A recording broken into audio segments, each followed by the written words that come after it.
Bonsoir Nadine Morano, merci d'être avec nous en direct pour réagir aux annonces présidentielles. Emmanuel Macron vous a concocté ce soir d'une certaine manière un programme rien que pour vous. Défendre la valeur travail, vouloir durcir le ton vis-à-vis des chômeurs et vérifier encore plus qu'ils recherchent activement un travail, réformer les retraites en repoussant l'âge de départ. Tout ça, vous signez? Mais, Monsieur Switek, vous ne trouvez pas quand même extrêmement choquant que le président de la République, sous couvert de la crise sanitaire qui occupe l'esprit des Français, puisqu'elle bouleverse leur quotidien, ait été convoqué à un meeting, non pas du président de la République, mais du candidat Emmanuel Macron, qui, pendant des dizaines de minutes, a fait un satisfecit sur son bilan, a annoncé qu'il ne ferait pas la réforme des retraites, a annoncé par ailleurs qu'il allait faire au premier trimestre 2022 une loi de programmation sur la sécurité, c'est-à-dire que ça, c'est ce qu'on fait en début de mandat. Lui, il le fait en fin de mandat. Il nous annonce qu'il va construire des réacteurs nucléaires pour relancer notre filière nucléaire. Et je vous rappelle qu'il a fermé la centrale de Fessenheim il y a très peu de temps. Enfin, je suis assez scandalisée. Par ailleurs, je vais vous dire, quand il annonce qu'il demande aux plus de 65 ans d'aller procéder à l'injection d'une troisième dose sur le Covid, de vaccin. Moi, je suis quand même, ça m'interpelle parce que ceux qui n'auront pas leur troisième dose alors que les autres ont déjà 2 doses, il est en train de faire une rupture d'égalité par l'âge. Et je me demande si la mesure qui a été annoncée par le président de la République ce soir est constitutionnelle, en fait. Et je m'interroge aussi sur le fait qu'un vaccin où on vous demande d'aller vous faire injecter une troisième dose, sans même savoir de manière individualisée s'il nous reste des anticorps. Alors, ça veut dire quoi? Le vaccin ne marche que 6 mois, les anticorps sont réduits, il faut passer à la vaccination, la troisième dose, puis la quatrième dose. Franchement, moi je dirais que la seule bonne nouvelle dans son intervention, c'est de dire que la recherche avance et qu'on a un traitement possible. Alors attendez, on va reprendre les choses dans l'ordre, Nadine Morano, parce que vous avez tout dit quasiment en 1 minute ou 1 minute 30. On va reprendre les choses dans l'ordre.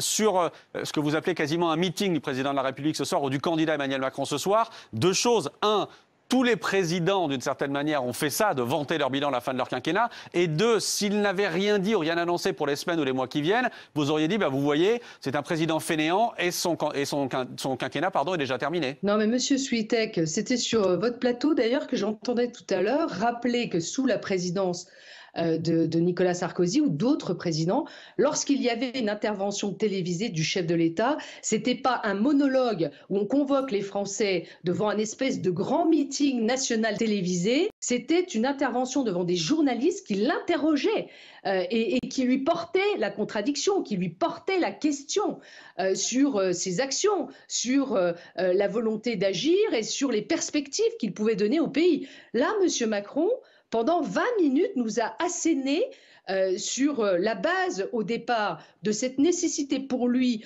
de procéder à la troisième injection vaccinale sur le Covid, un programme et un bilan. Mais je suis désolée, qu'est-ce que c'est que ces méthodes-là?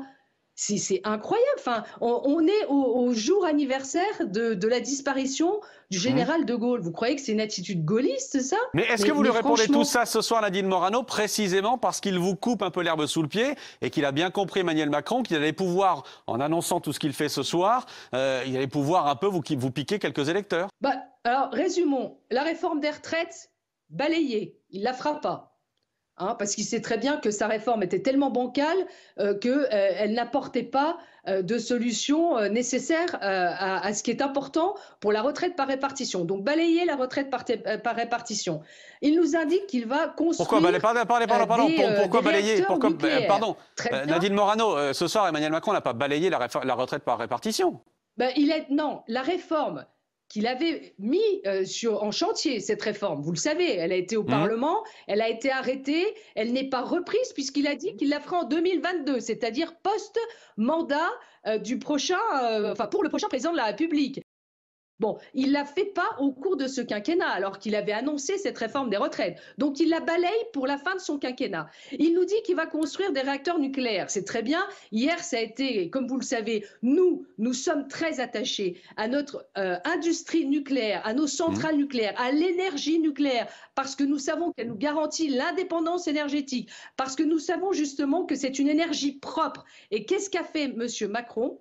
Dans la continuité de M. Hollande, c'est qu'il a sacrifié notre industrie nucléaire et on voit très bien aujourd'hui avec la hausse du prix de l'électricité, dont on sait que c'est grâce au nucléaire qu'on avait un prix de l'électricité plus bas qu'en Allemagne par exemple, eh bien à cause de ces fautes de stratégie sur notre énergie nucléaire, il est acculé à dire, après avoir fermé la centrale nucléaire de Fessenheim à tort, il est acculé à dire qu'il va relancer la construction de réacteurs nucléaires. Donc et d'ailleurs, j'aimerais bien savoir ce que pense Mme Pompili, sa ministre, aujourd'hui. J'aimerais bien savoir on lui posera la question simplement en J'aimerais bien savoir attendant. ce que pensent ses alliés.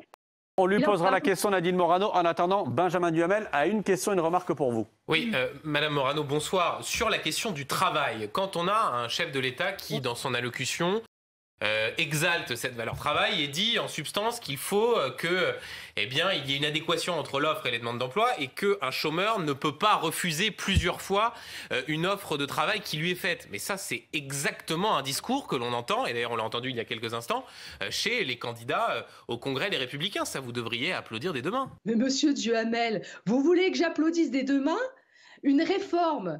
Ce que vous venez de dire, on l'a mis dans la loi en 2008. Non mais, enfin franchement, vous êtes journaliste, vous le savez, vous l'avez même dit sur votre antenne il y a quelques minutes. C'est une loi qu'on a fait adopter sur le fait qu'un chômeur, un demandeur d'emploi ne peut pas ne pas accepter au bout de 2 demandes, 2 propositions d'emploi qui lui sont faites.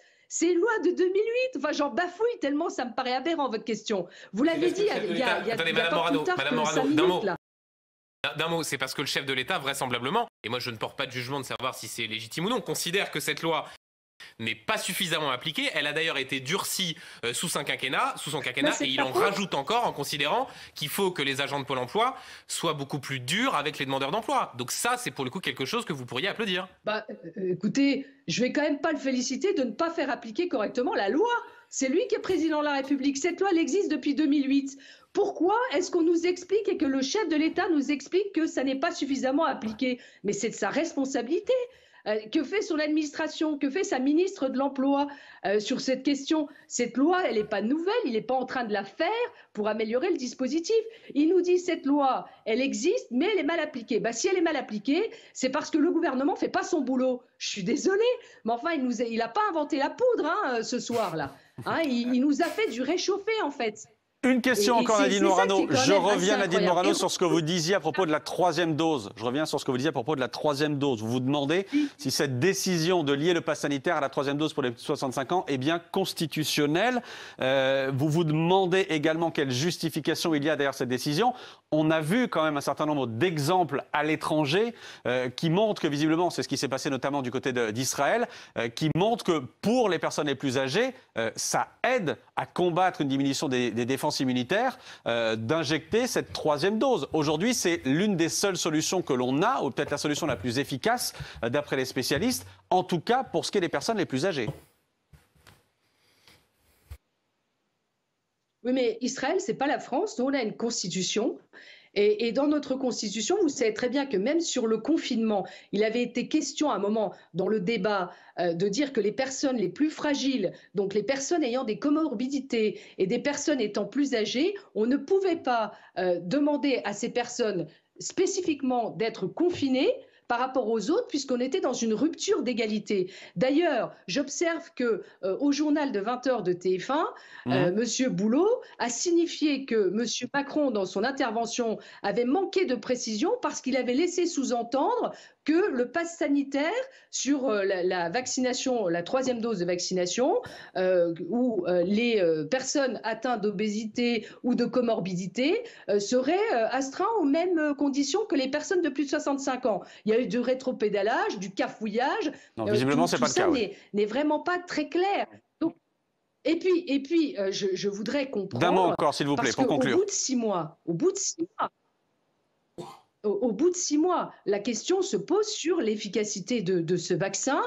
Moi, je vous dis encore une fois, parce que si au bout de 6 mois, il faut se faire réinjecter une dose sans savoir quel est le taux d'anticorps que la personne dispose, passer tout le monde à la vaccination comme ça, moi, je trouve ça quand même, ça me pose question, si vous voulez. Hein, ça pose quand même question. La généralisation sur un fait médical de vaccination de 3e dose dont on ne sait pas si une personne a plus ou moins d'anticorps encore, ça m'interpelle sur la constitutionnalité aussi de cette décision. Je crois que demain, ça risque de créer des remous. Nadine Morano, juste une chose, sans révéler de secret, vous serez sans doute concerné à partir du mois de décembre par cette 3e dose de rappel puisqu'elle concernera les plus de 50 ans. Est-ce que vous vous ferez vous-même injecter cette 3e dose? Figurez-vous, je me pose la question parce que moi, j'ai eu le Covid l'année dernière. J'ai donc eu une première dose et je veux voir le taux d'anticorps que j'ai et si c'est vraiment utile que je me fasse vacciner encore une fois. Je veux le voir, enfin, je veux le savoir. Bon, alors attendez, on prend quelques secondes parce qu'on a Christophe Rapp, notre spécialiste, qui est en plateau. Christophe, qu'est-ce que vous répondez à Nadine Morano? Alors, chère madame, si vous avez fait le Covid et que vous avez déjà fait une dose de vaccin, pour l'instant, vous n'avez pas d'indication à refaire votre vaccin, vous êtes tranquille. Bon ben voilà, vous avez la réponse en direct, une consultation gratuite en direct sur BFM TV. Merci beaucoup Nadine Morano.